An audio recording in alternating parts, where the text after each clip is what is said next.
छत्रपती शिवाजी महाराज की जय भवानी।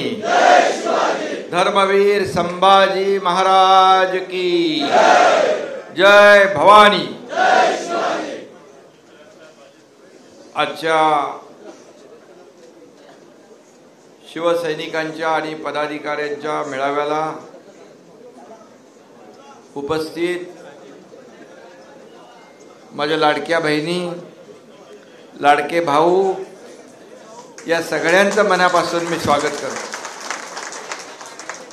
आणि व्यासपीठावर उपस्थित संपर्क प्रमुख रवींद्र फाटकजी, निरीक्षक पांडुरंग पाटीलजी, आमदार राजेंद्र गावित, माजी राज्यमंत्री आमदार विलासजी तरे, जिल्हा प्रमुख कुंदन संके, जिल्हा प्रमुख वसंत चव्हाण, जिल्हा प्रमुख निलेश तेंडुलकर, उपनेते निलेश सांबरे, उपनेते जगदीश जोड़ी, उपनेत्या ज्योतिताई मेहर, राजेश शहा, या ठिकाणी उपस्थित माजी आमदार मनीषाताई निमकर, संपर्क संघटिका भारतीताई गावकर, जिल्हा संघटिका वैद्य वाडन, अनुसूचित जाती जनजातीला काय ते दिले सदस्य आयोग,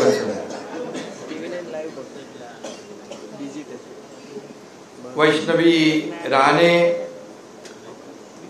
लक्ष्मी चांदने, जिल्हा संघटिका दोन्ही, आमदार माजी आमदार श्रीनिवास वनगा, माजी आमदार अमित घोडा, माजी जिल्हा परिषद अध्यक्ष भारतीताई कांबडी, युवासेना जिल्हाध्यक्ष सैराज पाटील, युवासेना जिल्हाध्यक्ष कुणाल पाटील, युवासेनेचे सौरभ अप्पा, उत्तम घरत, व्यासपीठावरील सर्व प्रभाकर राऊळ आले, आपले काळे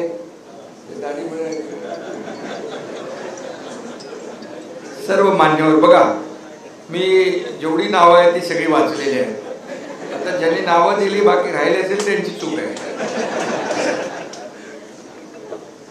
आणि सर्व व्यासपीठावरील सर्व सन्माननीय मान्यवर, आणि खरं म्हणजे हे व्यासपीठ हे शिवसेनेचं वैभव आहे, आणि समोर बसलेले तुम्ही हे शिवसेनेचं ऐश्वर्य आहे, शिवसेनेची ताकद आहे। खरं म्हणजे या व्यासपीठावर आम्ही सगळे बसलोय, पण समोर प्रत्येक कोपऱ्यापर्यंत हा कार्यकर्ता पदाधिकारी हा बसलेला आहे, म्हणूनच या व्यासपीठाला शोभा आहे। आणि म्हणून एवढे पदाधिकारी आपले आज सगळे उपस्थित आहेत। प्रमुख पदाधिकाऱ्यांची बैठक आहे, प्रमुख कार्यकर्ते इथं आले, आणि एवढ्या मोठ्या प्रमाणावर हे पदाधिकारी आणि हे कार्यकर्ते शिवसेनेचे हे उद्या कोणत्याही निवडणुकीत रस्त्यावर एकजुटीने उतरले तर विरोधकांचं डिपॉझिट जप्त झाल्याशिवाय राहणार नाही। कारण शिवसैनिक जेव्हा उतरतो, शिवसेना जेव्हा रस्त्यावर उतरते, त्यावेळेस मग विरोधकांची पळताभुई थोडी होते। आपण अनेक निवडणुका पाहिलेल्या आहेत, या पालघरमध्ये अनेक अटीतटीच्या निवडणुका झाल्या हेही आपण पाहिलंय, आणि त्या निवडणुकांमध्ये अटीतटीच्या निवडणुका देखील आपण जिंकलोय, हा इतिहास शिवसेनेचा आहे। आणि म्हणून पालघर हा शिवसेनेचा बालेकिल्ला आहे। खऱ्या अर्थाने बाळासाहेबांनी 80% समाजकारण आणि 20% राजकारण हे आपल्याला जे काही बाळकडू दिलं ते आपण या ठिकाणी पुढे नेतोय। पालघर आणि ठाणे जिल्हा हा वेगळा झाला असला तरी सुद्धा मला वाटतं गावित साहेब 11 वर्ष झाली, परंतु प्रशासनाच्या माध्यमातून, शासनाच्या माध्यमातून, कामकाजाच्या सोयीतून हे 2 जिल्हे झाले, परंतु हे जिल्हे जे आहेत, या जिल्ह्याची जी नाळ आहे या दोन्ही जिल्ह्याची शिवसेनेशी जी नाळ जुळलेली आहे ती कोणी कधी तोडू शकत नाही. कारण धर्मवीर आनंद दिघे साहेबांनी हा पालघर जिल्हा पादाक्रांत केलाय. या ठिकाणी भिंगरी सारखे ते गावागावात फिरले, वाड्या वस्त्यांवर फिरले. धर्मवीर चित्रपटामध्ये जो तिकडचा सीन होता तो या पालघर जिल्ह्यातला होता, पालघर तालुक्यातला होता. आणि म्हणून हा पालघरवर दिघे साहेबांनी खूप प्रेम केलंय. आणि खऱ्या अर्थाने पालघरमध्ये मी सांगण्याची आवश्यकता नाही, शिवसैनिक जो आहे हा शिवसैनिक हा जीवाला जीव देणारा आहे. खरं म्हणजे सर्वसामान्य माणसासाठी संघर्ष करणारी ही शिवसेना आहे. आणि खऱ्या अर्थाने आपण जेव्हा मगाशी आता निलेश सांबरे यांनी सांगितलं, इतरही लोकांनी सांगितलं की जेव्हा आपत्ती येते, जेव्हा संकट येतात त्या वेळेस आपण धावून गेलं पाहिजे. मी जेव्हा मुख्यमंत्री होतो त्यावेळेस देखील आपण पाहिलं इर्शाळवाडीची दुर्घटना झाली. इर्शाळवाडीची दुर्घटना झाल्यानंतर अगोदर आपले मंत्री गेले, परंतु मला काही चैन पडला नाही. मी रात्रभर जागत राहिलो, कलेक्टर, SP आणि त्या सगळ्या लोकांशी बोलत राहिलो, काय चाललंय काय याची माहिती घेत राहिलो. पण मी विचार केला मी इथे माहिती घेत बसण्यापेक्षा प्रत्यक्ष तिथं गेलो तर जास्त मदतीचं काम होऊ शकतं. आणि मग मी पोचलो. मला आपले मंत्री सांगत होते साहेब हे वरती इर्शाळवाडीवर जाणं इतकं सोपं नाहीये. कारण मला त्यांनी सांगितलं देखील एक फायर ब्रिगेडचा माणूस देखील वरती चालला होता, पण त्याला हार्ट अटॅक आला आणि त्याचा दुर्दैवी मृत्यू झाला. मी बोललो काय मला काय घाबरवतं का काय? पण मी त्यांना सांगितलं तुम्ही सगळेजण अमुक ठिकाणी तुम्हाला आपल्याला चहाला बोलवले, नाश्त्याला बोलवले त्या हॉटेलमध्ये, हे सगळं झाल्यानंतर तुम्ही तिथं पोचा. मी पोचतो आणि मी SP आणि कलेक्टरच्या गाडीमध्ये बसून हा तुमचा एकनाथ शिंदे इर्शाळवाडीला पोच. इर्शाळवाडीची परिस्थिती अतिशय भयानक होती. असे 5 कडे चढायचे होते. मला वाटलं एक आता संपला, आता दुसरा आता झालं, पोचलो आपण. एक संपल्यावर दुसरा दिसला, दुसरा संपल्यावर तिसरा दिसला, तिसरा संपल्यावर चौथा कडा दिसला. मी बोललो अरे अजून काय होत, संपलं की नाही? ते म्हणाले अजूनही काय संपलं. पण एक जिद्द होती. आणि आपल्या माणसांची जी काही तिथं आम्ही पाठवले होते ते काय परिस्थितीत काम करतायत आणि त्यांना जी काही मॉरल सपोर्ट पाहिजे तो देण्याचं काम मुख्यमंत्री म्हणून माझं होतं. आणि म्हणून मी पोहोचलो तिथलं जे काही भयान वातावरण पाहिलं. पाऊस पडत होता, त्या ठिकाणी वादळ होतं, वारं होतं, धुकं होतं. आणि लोक तिथे गाडी जाऊ शकत नाही, JCB जाऊ शकत नाही, सायकल जाऊ शकत नाही, काही जाऊ शकत नाही. हाताने ते मातीचा ढिगारा उपसत होते. काही लोक त्याच्यातून जिवंत येत होते, काही लोक मृत झालेले ज्यांच्या डेड बॉडीज येत होत्या. एका ठिकाणी खड्डे टीम खोदत होती तिथल्या डेड बॉडी गाडण्यासाठी, आणि एक दुसरी टीम त्या ढिगारा उपसण्यासाठी. दुसरीकडे नातेवाईकांचा आक्रोश, आक्रंदन, त्यांचं वेदनादायी होतं, मनाला विचटका लावणार. त्यांना धीर देण्याचं काम त्यावेळेस आवश्यक होतं आणि मी त्यावेळेस ते काम केलं. मी सांगतो की त्यावेळची परिस्थिती बाकी होती, प्रसंग बाका होता, परिस्थिती कठीण होती. मला दिवसा काजवे, आपण म्हणतो ना दिवसा काजवे दिसतात, तसे दिसले होते तिकडे. कारण ते कठीण काम होतं. परंतु मी गेल्यामुळे तिथल्या लोकांना धीर आला, मॉरल सपोर्ट मिळाला, यंत्रणा काम करत होती, त्यांना बळ मिळालं. आणि मला या ठिकाणी तिथली परिस्थिती बघितल्यानंतर स्वतः जी जाणीव झाली, जो काही अनुभव प्रत्यक्ष डोळ्याने आपल्याला पाहायला मिळतो, तो बरंच काही करून जातो. आणि या महाराष्ट्रामध्ये पहिल्यांदा अशा प्रकारचं जे काय पुनर्वसन केलं इर्शाळवाडीचं, तुम्ही एकदा बघून या. महाराष्ट्रात नाही, देशामध्ये नंबर 1चं पुनर्वसन. अनेक प्रसंग आले, अनेक प्रसंग, महापूर आले. कोल्हापूरचा महापूर, सांगलीचा महापूर असेल, या ठिकाणी खेड महाडचा महापूर असेल, अगदी कशाला उत्तराखंडचा केरळचा महापूर असेल. त्या वेळेस हा एकनाथ शिंदे तिकडे पोहोचला. आता पहलगामचं देखील कोणी उदाहरण दिलं. पहलगामला देखील आपले मराठी सगळे महाराष्ट्रातले लोक अडकले होते, महाराष्ट्रातून गेलेले अनेक लोक. पहलगामचं जे काही घटना झाली, अतिशय दुर्दैवी घटना झाली. आपल्या लाडक्या बहिणींचं कुंकू पुसण्याचं पाप दहशतवाद्यांनी आतंकवाद्यांनी केलं आणि त्याला चोख उत्तर जशाच तसं ईट का जवाब पत्थर से, खून का बदला खून से, गोली का जवाब गोली से आपल्या लष्कराने दिलं आणि आदरणीय प्रधानमंत्री महोदयांनी दिलं. पण त्यावेळेस तिथं जे अडकले होते त्यांच्याशी फोनवर संपर्कात होतो. आपली एक टीम डॉक्टर श्रीकांत शिंदेची पोहोचली होती. तिथले एसपी म्हणाले, पुलिस म्हणाले, कहाँ से आए हैं? बोले मुंबई से आए हैं. क्या पागल हो? बोले क्या हुआ? अरे बोले यहाँ से लोग भाग रहे हैं और अब आ रहे हैं. बोले हम लोग भागने वालों में से नहीं, भगाने वालों में से. और बोले त्यांनी लगेच म्हटलं, किसके लोग आहे? बोले शिंदे साहब के लोग आहे. आणि मग शिंदे साहेब पण येणार, त्यांना विश्वास होता. शिंदे साहेब भी आ रहे, मला ओळखतात तिकडे. आणि मी तिथं गेलो, त्या लोकांना भेटलो. एक आपला माणूस जो अडकलाय तिकडे, त्याला वाटतं आपला माणूस आल्यानंतर फोनवर बोलल्यानंतर मला ते एकच सांगत होत्या, माझ्या लाडक्या बहिणी, लाडके भाऊ, ज्येष्ठ सगळे होते. बोले आम्हाला इथून लवकर काढा, आम्हाला इथून लवकर घेऊन जा. मग मी कसलं बघतो, कसं मी थांबणार. मग पोहोचलो मी तिकडे आणि विमानं वगैरे सगळ्या छोट्या गोष्टी असतात. लोकांचा जीव महत्त्वाचा असतो. मग किती विमानं लागतील ह्याचा हिशोब मांडायचा नसतो. जसं हे विरोधी पक्षाचे लोक, काँग्रेसचे लोक मिसाईल किती पडले, ड्रोन किती पडले याचा हिशोब मागताय. अरे तुम्हाला शर्म वाटली पाहिजे.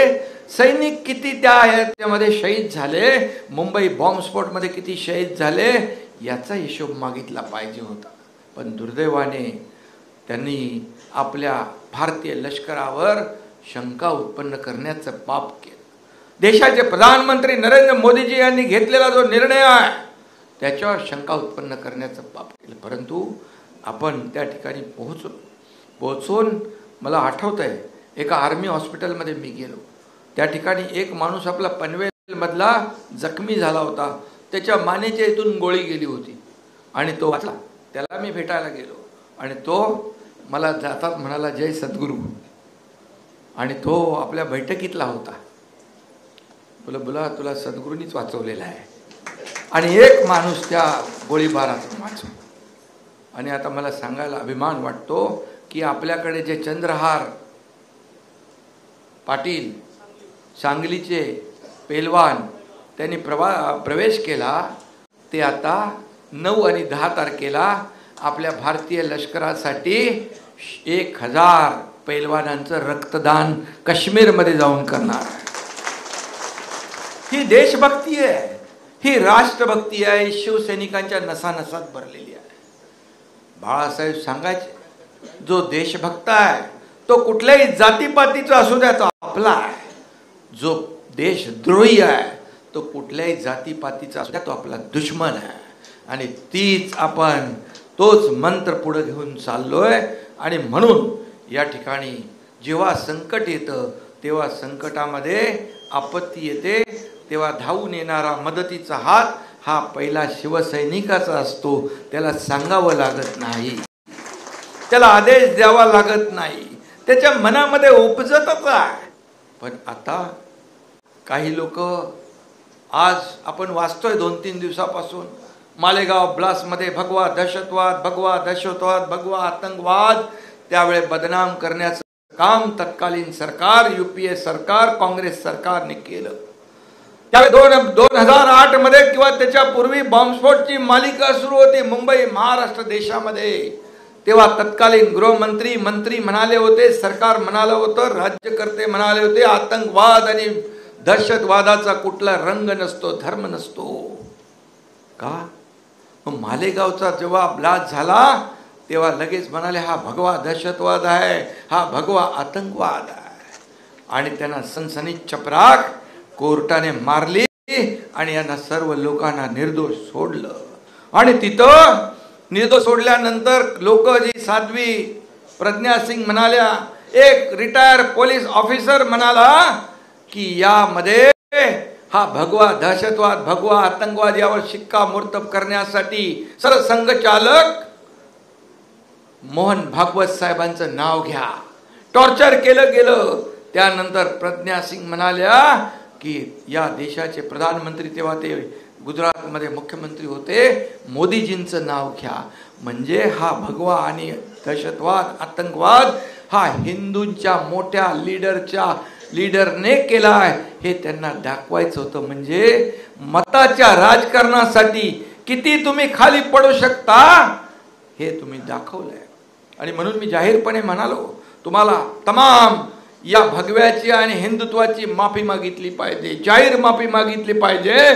आणि ज्यांनी पोलिसांना टॉर्चर केलं, पोलिसांवर दबाव टाकला, त्या राज्यकर्त्यांचा नार्को टेस्ट झाली पाहिजे. दूध का दूध पाणी का पाणी झालं पाहिजे.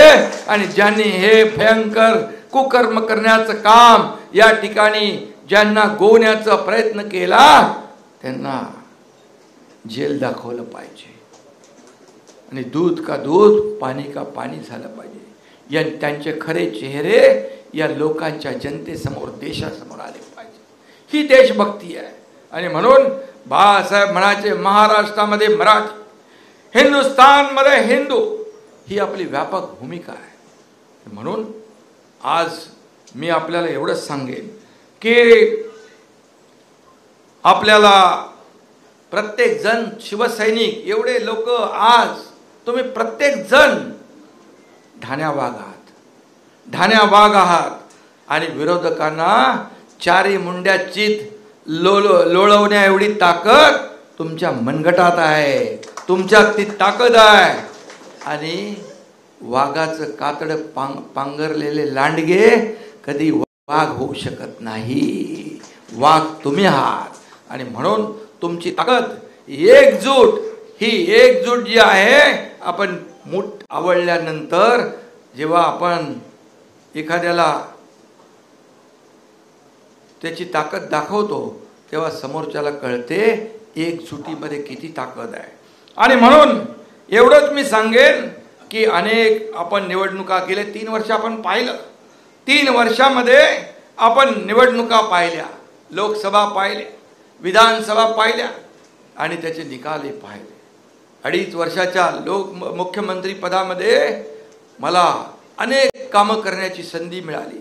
लाडकी बहीण योजना सगळ्यात हिट झाली, सुपरहिट झाली. विरोधक म्हणत होते लाडकी बहीण योजना होणार नाही, लाडकी बहीण योजना होणार नाही. हे फक्त चुनावी जुमले आहेत. परंतु बोलणारा आणि निर्णय घेणारा एकनाथ शिंदे होता मुख्यमंत्री. मी तेव्हा त्यांना सांगितलं, हे विरोधक, हे सावत्र भाऊ जे तुमच्या योजनेला विरोध करतायत, कोर्टात जातायत, यांना फक्त लक्षात ठेवा. निवडणुकीमध्ये आले की त्यांना बरोबर लक्षात ठेवा. आणि ज्यांनी खोडा घातलाय त्यांना बरोबर चांगला जोडा दाखवा. आणि माझ्या लाडक्या बहिणीने एवढा दाखवला जोडा की त्यांचा सुपडा साफ झाला. तुम्हाला माहित नाही, मंत्रिमंडळ तयार केलं होतं त्यांनी, 5 स्टार हॉटेल बुकिंग केले होते, सरकार येणार म्हणून. सगळे म्हणत होते याला जेलमध्ये टाकू, त्याला जेलमध्ये टाकू, बर्फाच्या लादीवर झोपू. त्यांना तुम्ही असं झोपवलं, त्यांचे हॉटेलचे बुकिंग पण रद्द करून टाकले. ही लाडक्या बहिणींची ताकद. लाडक्या बहिणीने आमच्या सर्व लाडक्या भावांनाही सांगितलं, आता काय यावेळेस काही ऐकायचं नाही कोणाचं. एकनाथ शिंदे माझा लाडका भाऊ आहे, यालाच मतदान करायचं. आणि म्हणून पद येतात जातात पुन्हा येतात. बाळासाहेब म्हणायचे सत्ता येते सत्ता जाते पुन्हा येते, पण नाव जाता कामा नये, नाव जाता कामा नये. आणि म्हणून बाळासाहेबांचे विचार पुढे नेण्याचं काम तुमच्या या एकनाथ शिंदेने केलंय. धर्मवीर आनंद दिघे साहेबांचे विचार पुढे नेण्याचं एकनाथ शिंदेने काम केलंय. आणि म्हणून या ठिकाणी लाडकी बहीण योजना यशस्वी झाली, खात्यात पैसे टाकले. मला माहित होतं जेव्हा निवडणुकीची आचारसंहिता लागेल तेव्हा हेच कोर्टात जातील, आचारसंहितेत पैसे देत आहेत बघा, आणि हेच बोंबलतील बघा बंद झाली लाडकी बहीण योजना. म्हणून मी पण हुशार आहे. मी पण काय केलं, आचारसंहितेच्या काळातले पैसे पण ऍडव्हान्स मध्ये जमा करून टाकले. आणि माझ्या लाडक्या बहिणींना मी सांगू इच्छितो, ही लाडकी बहीण योजना कोणी किती काही म्हटलं, विरोधकांनी किती आपटली तरी सुद्धा लाडकी बहीण योजना कधी बंद होणार नाही. ज्या योजना आम्ही सुरू केल्या शेतकऱ्यांच्या, युवकांच्या, ज्येष्ठांच्या, टप्प्याटप्प्याने आम्ही पूर्ण करू. आम्ही प्रिंटिंग मिस्टेक म्हणणारं आमचं सरकार नाही. जे बोललो ते बोललो, जे कमिट केलं ते केलं. कुठल्या तरी सिनेमात डायलॉग आहे, एक बार मैंने कमिटमेंट कर दी तो मैं खुद की भी नहीं सुनता. अरे बाळासाहेबांनीच सांगितलंय. लाडक्या बहिणींचा आवाज आलाय आणि म्हणजे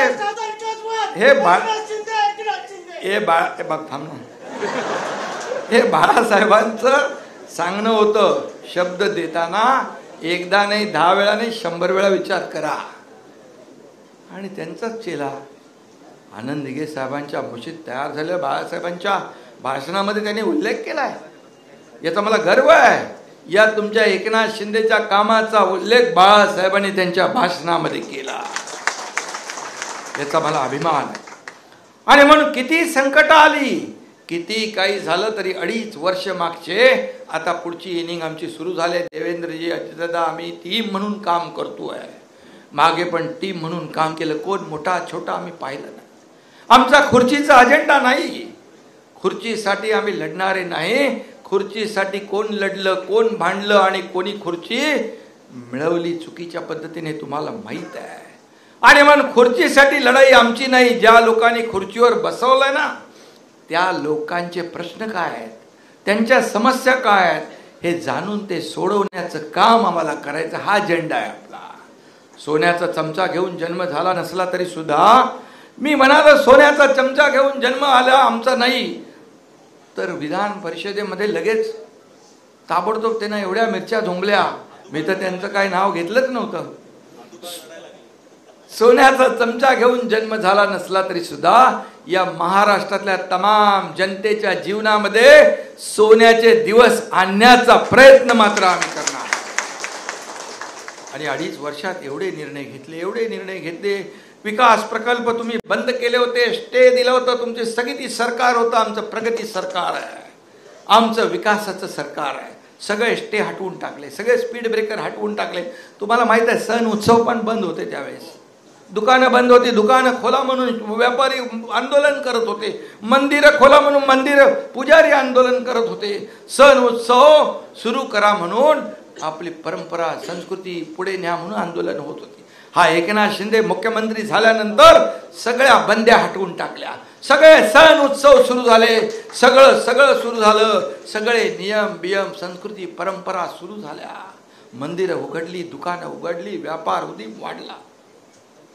कोविड करून अरे पोट भरायचे माणसाला, प्रत्येकाला. कोविड ठीक आहे. कोविड हे अनपेक्षित संकट होतं. परंतु या ठिकाणी जे आपण पाहिलं या कोविडमध्ये देखील हा एकनाथ शिंदे पीपी किट घालून हॉस्पिटलमध्ये लोकांना भेटत होता. मला कार्यकर्ते मेसेज पाठवत होते. मी, माझी आई, माझी बहीण, माझं पूर्ण कुटुंब आज कोविडमध्ये बाधित आहे. हॉस्पिटलमध्ये आम्ही आहोत आणि आमचा भरोसा नाही, पुन्हा आम्ही भेटू की नाही माहीत नाही. तुम्ही एकदा भेटून जा. कोविडमध्ये मला त्यांनी मेसेज पाठवलं. मला वाटलं अरे बाबा, खरं कधी काय बरं वाईट झालं तर आयुष्यभर आपल्या मनामध्ये खंत राहील. मी पीपी किट घालून भेटायला लागलो. एक भेटलो की त्यांना कळलं सगळीकडे, मग सगळे मेसेज यायला लागले मला, भेटा. शेवटी हा कार्यकर्ता. शेवटी कोविड हे भयंकर संकट होतं. आपले परके झाले होते. लोक त्या पांढऱ्या ह्याच्यामधून कोणी ओळखत नव्हतं कोणाला. काही लोकांना तर हार्ट अटॅक, हृदयविकाराने मृत्यू झाले. मग अशा वेळेस आपण घरी बसून कसं चालणार? आपण रस्त्यावरचे लोक आहोत, आपण जमिनीवरचे लोक आहोत. आणि म्हणून मी मुख्यमंत्री होतो तेव्हाही म्हणायचो, हा कार्यकर्ता म्हणून काम करतो. हा एकनाथ शिंदे कार्यकर्ता म्हणून काम करत होता. आजही कार्यकर्ता म्हणून काम करतोय, उद्याही कार्यकर्ता म्हणूनच काम करणार.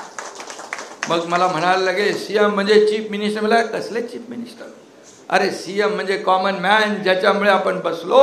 सीएम म्हणजे कॉमन मॅन हे नाव मला दिलं. आता डीसीएम म्हणजे डेडिकेटेड टू कॉमन मॅन. अरे काय, लोकांची नाळ आपली तुटता कामा नये. सर्वसामान्य माणूसच आपला महत्वाचा आहे. आणि म्हणून तुम्हाला एवढंच मी सांगतो की 22 साली जे या महाराष्ट्रामध्ये घडलं, बाळासाहेबांचे विचार पायदळी तुडवण्याचं काम केलं, आपली शिवसेना काँग्रेसच्या जोकडाला बांधण्याचं काम केलं, धनुष्यबाण घाण ठेवण्याचं पाप केलं. आणि शिवसैनिक त्या काळामध्ये मी पाहिलेले आहेत. आणि म्हणून आम्ही उठाव केला, बंड केलं. आणि त्यावेळेस उठाव हा संघर्ष कुणाला मुख्यमंत्री बनण्यासाठी नव्हता, कुणाला मंत्रीपद मिळण्यासाठी नव्हता.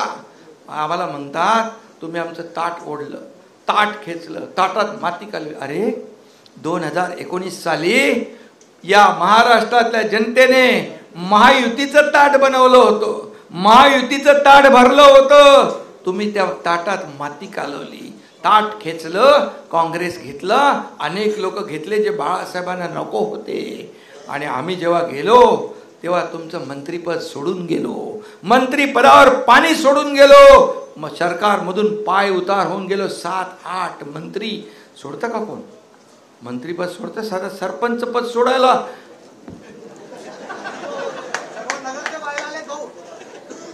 आणि म्हणून आम्हाला तुम्ही काय सांगताय? आम्ही सत्ता सोडून गेलोय.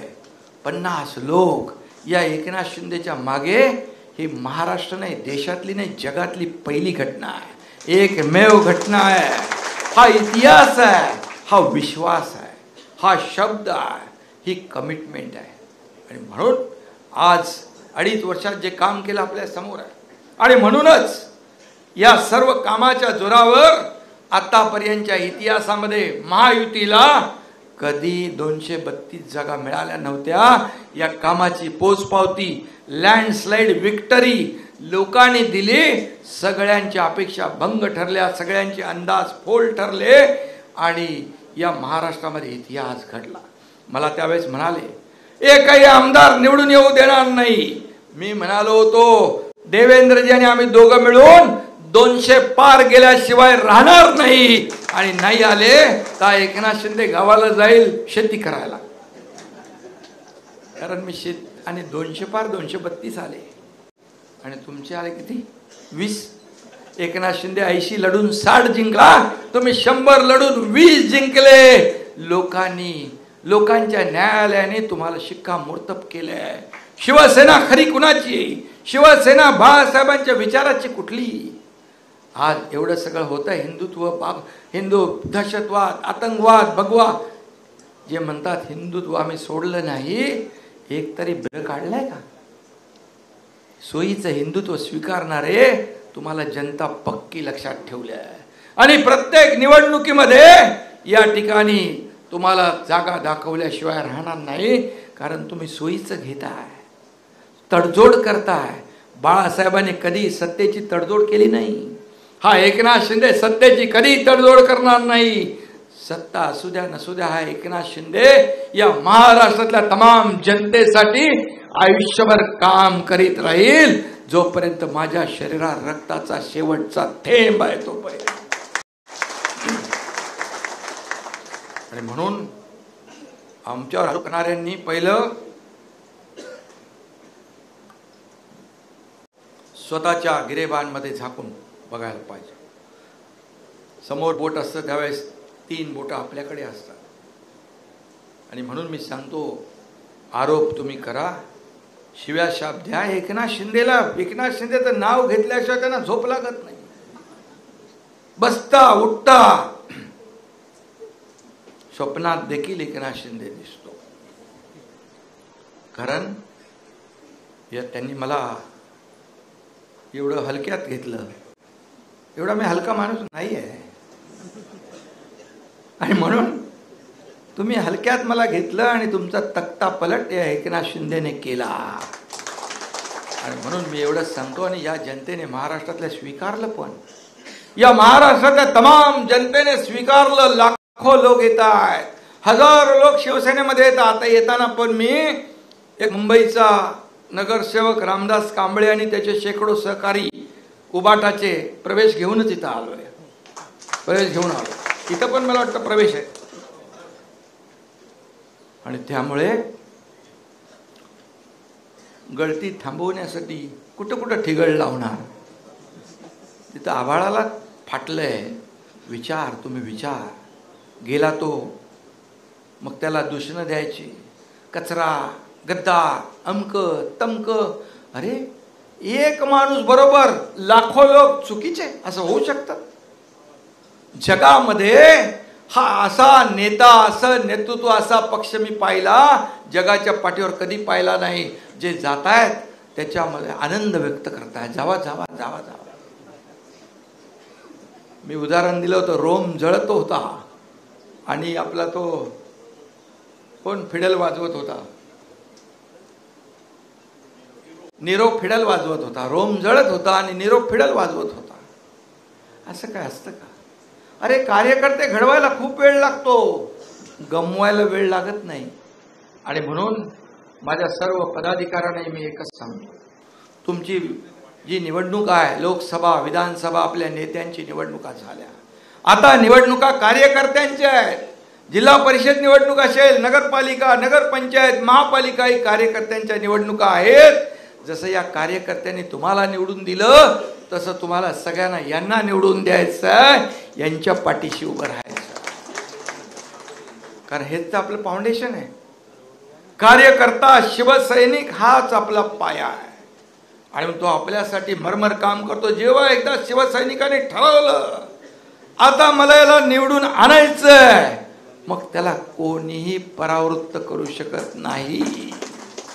आणि म्हणून कार्यकर्ता जपला पाहिजे. सर्व नेत्यांनी जे काय असेल नसेल, काही लोक म्हणाले, सर्व बाजूला ठेवा. तुम्हाला मी एकच सांगतो, पालघर हा शिवसेनेचा बालेकिल्ला आहे. पालघरमध्ये शिवसेनेचा बालेकिल्ला, शिवसैनिक तर आहेत, पण शिवसेनेवर प्रेम करणारे मतदार पण आहेत. आणि म्हणून नेते, जे कोणी आपले सगळे नेते आहेत, पदाधिकारी आहेत, यांनी बघा या कार्यकर्त्यांकडे पाहायचं. तुम्ही आपसामध्ये आपले हेवे दावे असतील तर कार्यकर्त्यांची कुचंबना होते. आणि म्हणून कार्यकर्त्याची कुचंबना होता कामा नये. हा कार्यकर्त्यांचा पक्ष आहे. शिवसेना हा कार्यकर्त्यांचा पक्ष आहे. इथं मालक कोणी नाही, नोकर कोणी नाही, सर्व कार्यकर्ते आहेत. पूर्वी सहकाऱ्यांना बाळासाहेब सवंगडी समजायचे, आता सहकाऱ्यांना घरगडीमध्ये समजत होते, नोकर मालक समजत होते. पण हा एकनाथ शिंदे प्रमुख असला पक्षाचा तुमचा, तरी सुद्धा कार्यकर्ता म्हणूनच मी तुमच्या सोबत काम करणार आहे. कार्यकर्ता म्हणूनच काम करणार आहे. आणि म्हणून हे आपण सगळ्यांनी लक्षात ठेवलं पाहिजे की हे निवडणूक जी आहे, या निवडणुकीमध्ये आज जो काही वातावरण आपण इथं पाहतोय, आपण सगळ्यांनी एकजुटीने या ठिकाणी काम केलं पाहिजे. मला आठवतंय, मला कोणीतरी इथं लिहून दिलंय की जेव्हा पालघर लोकसभा 2019 गावित साहेबांची निवडणूक होती आणि जेव्हा आपलं लोकसभेची निवडणूक होती त्यावेळेस माझी आई हॉस्पिटलमध्ये होती आणि मी यांना वेळ दिला होता. बऱ्याच सभा लावल्या होत्या आणि मी आलो जव्हारच्या इथे. मला फोन आला डॉक्टरचा, कुठे आहात? मी बोलो अमुक ठिकाणी. किती वेळ लागेल यायला? बोलो मला वेळ लागेल. मला पाल माझ्या मनात चुकचुकली. मला वाटलं की आता माझ्या आईचं काही, आणि मी सर्व सभा आटपून हॉस्पिटलला गेलो. माझ्या आईला जिवंत पाहू शकलो नाही मी, पण त्यावेळेस माझं कर्तव्य म्हणून मी या ठिकाणी लोकसभेच्या निवडणुकांमध्ये ज्या सभा आयोजित केल्या होत्या, या सगळ्या सभा मी पार पाडून गेलो. गावित त्याचे साक्षीदार आहेत, रवी फाटक आहे. शेवटी आपलं हे संघटन आहे, शिवसेना आहे, परिवार. आणि म्हणून आपण म्हणत ना, आधी लगीन कोंडाण्याचं मग रायबाज. परंतु ते विषयद्वार इतिहासामध्ये आज छत्रपती शिवाजी महाराजांचा आदर्श डोळ्यासमोर ठेवून आपण या राज्याचा कारभार करतो. छत्रपती शिवाजी महाराज हे आपलं महाराष्ट्रात आराध्य दैवत. आणि म्हणून आपले दुःख, आपले मतभेद, आपले हेवे दावे हे सगळं बाजूला ठेवून एकच लक्ष ठेवायचं. हा भगवा झेंडा, हा भगवा शिवरायांचा आहे, हा भगवा हिंदुत्वाचा आहे, हा भगवा तेजाचा आहे आणि हा भगवा बाळासाहेबांचा, दिघे साहेबांचा आहे. हे लक्षात ठेवायचं. आणि हा भगवा कधी उतरू नये म्हणून तुम्हाला माहित आहे एकनाथ शिंदेने अनेक वेळा अनेक संघर्ष केले आणि म्हणून तेच आपल्याला देखील करायचं आहे. आणि म्हणूनच आज पालघर मध्ये निवडणुकांसाठी मी अनेक वेळा आलोय. अनेक निवडणुका अटीतटीच्या आपण जिंकलेलो आहे. आणि म्हणून जो काही आपण शिस्त म्हणून काम करतो आणि निवडणुका, अनेक निवडणुका पालघरच्या आपण पाहिलेल्या आहेत, लढवले. चिंता करायची नाही. एवढे प्रमुख कार्यकर्ते ज्या पक्षात आहेत त्या पक्षाला कुणी पराभूत करू शकत नाही. त्या पक्षाचा विजय पक्का आहे. आणि म्हणून पालघर हा शिवसेनेचा बालेकिल्ला आहे आणि तो आपल्याला बालेकिल्ला नाही, गड आपल्याला सर करायचा आहे. आणि म्हणून या ठिकाणी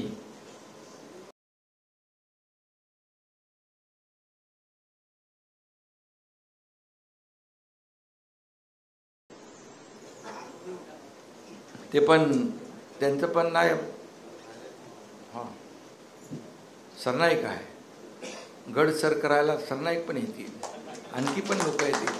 तुमचे हे सगळे स्थानिक सगळे लोक आहेतच आणि सर्व लोक आहेत. रवी फाटक इथले संपर्क प्रमुख, इकडचे उपनेते, सगळे नेते, जिल्हा प्रमुख, हे सगळे.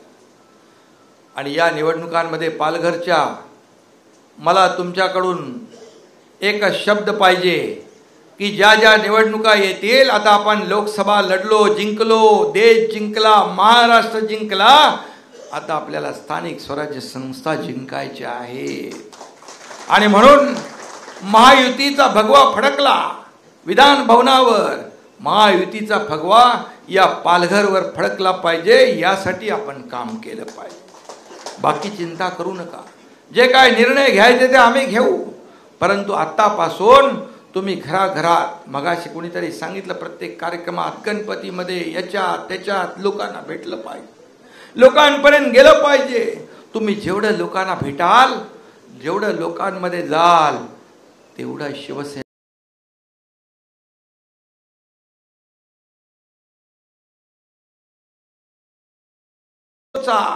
लोक पोहोचल्यानंतर तुमच्याशी बोलतात, आमचा हा प्रॉब्लेम आहे, हा प्रश्न आहे, तो आहे. आपल्याला आपल्या परिवारातले मानतात. शिवसेनेच्या शाखांचं जाळं संपूर्ण महाराष्ट्रामध्ये, या ठाणे जिल्ह्यामध्ये जे पसरलेलं आहे ती एक यंत्रणा आहे. शिवसेना शाखा हे आपलं न्याय मंदिर आहे. तिथे एक आधार वाटतो लोकांना. आणि म्हणून आपण त्याप्रमाणे काम केलं पाहिजे. आणि म्हणूनच मी आपल्या सगळ्यांना एकच सांगतो की सर्व नेते तर आहेत, पण या पालघरच्या सर्व निवडणुकांमध्ये हा एकनाथ शिंदे पण तुमच्या पाठीशी खंबीरपणे उभा आहे. निवडणुका, लोकसभेच्या, विधानसभेच्या निवडणुकांमध्ये देखील आपण उदाहरणं काही पाहिली. काही निवडणुकांमध्ये अंदाज ठरवलेला असतो, हा उमेदवार पडेल, पण जो पडेल म्हणाले त्यालाच आम्ही याला निवडून आणू आणि विरोधकाला पाडू, आणि ते देखील आपण केलंय. आणि म्हणून कुठली निवडणूक अवघड नाही. चिंता करण्याची आवश्यकता नाही. तुमच्या पाठीशी एवढं कार्यकर्त्यांचा मोळ आहे, जाळं आहे. ते जाळं जे आहे, हे जाळं विकासासाठी आपल्याला कामी लावायचं आहे. आणि म्हणून मी आपल्याला एवढंच सांगतोय की आपला जो काही या ठिकाणी येणारी प्रत्येक निवडणूक आहे, ही प्रत्येक निवडणूक, मग ती लोकसभेची झाली, विधानसभेची झाली, आता लोकसभा 1 वर्ष होऊन गेलं. हा जो निवडणुका आहेत ह्या लोकसभेचा पाया आहे. ही पायाभरणी आपल्याला करायची आहे. आणि म्हणून आपल्याला जास्तीत जास्त निवडणूक या जागा जिंकण्याचे, मगाशी कोणीतरी आकडे पण सांगितले, एवढे आकडे आपले येऊ शकतात आणि एवढे आपण जिंकू शकतो. हे पालघर आहे. आणि म्हणून तुम्ही मला सगळ्यांनी एका एकजुटीने या सर्व निवडणुका ना आम्ही सामोरे जाणार, अशा प्रकारचा शब्द आणि वचन आपल्याकडून पाहिजे। सगळ्यांनी मला सांगा, ही निवडणूक आम्ही एकजुटीने जिंकणार। शिंदे साहेब आगे बढ़ो, हम तुम्हारे साथ हैं।